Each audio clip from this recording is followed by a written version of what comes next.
আমরা দীর্ঘদিন থেকে লক্ষ্য করে আসছি এই দৌলতপুরের আইন শৃঙ্খলা পরিস্থিতি, কখনো উন্নতি কখনো অবনতি, এ নিয়ে আমাদের দৌলতপুরবাসীর পথ চলা।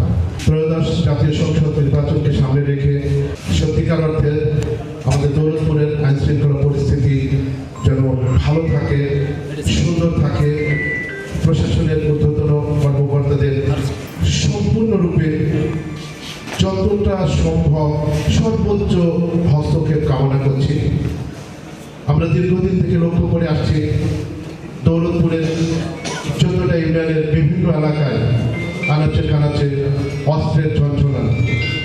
আমরা সর্বপ্রথম আপনাদের কাছে কামনা করব, আশা করব আমাদের এই অবৈধ অস্ত্রগুলো উদ্ধার এবং এই অবৈধ অস্ত্রের যারা হোতা, যারা মূল হোতা, তাদেরকে আইনের আওতায় আনা হোক।